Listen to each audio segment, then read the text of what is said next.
ఆ రోడ్డుకేనే పోవాలి. ఏం చేయలేదు. మేడం అయితే ఒకటి ఏంటంటే పైప్ లైన్స్ అయితే వేయించింది. ఇప్పుడు అప్పటి నుంచి అయితే ఇప్పుడు వాటర్ లెవెల్ పెరగలేదు. దాని తర్వాత ఏమవుతుందో తెలియదు.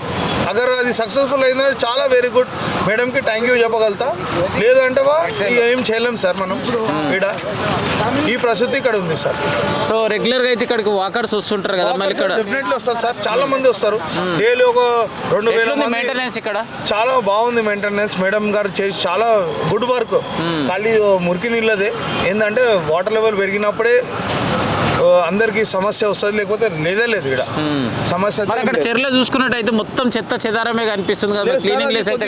ఇప్పుడు ఉన్న గవర్నమెంట్ కూడా మెయింటైన్ చేయాలి కదా సార్. ఇప్పుడు గవర్నమెంట్ కూడా రెగ్యులర్ గా మెయింటెనెన్స్ వాళ్ళు కూడా చూసుకోవాలి కదా. ఇప్పుడు ఉన్న ఏఎస్ఎఫ్ఐ కానీ వాళ్ళకి చెప్పాలి కదా, ఇప్పుడు ఉన్న డ్యూటీలో వాళ్ళకి చెప్పాలి కదా. ఢిల్లీ సాఫ్ చేసుకుంటే ఎవరికైనా సార్. మన ఇంట్లో మన మోరీలు మనం ఢిల్లీ చూసుకోమా, మన మోరీలో ఏం వాటర్ ఉంది, మన కిచెన్లో ఏం వాటర్ అని అట్లా అందరితో పాటు మనం చెక్ చేసుకుంటే అన్ని మంచిగానే ఉంటాయి. అంతే కదా సార్. అట్లేం లేదు sir. Madam work is very good.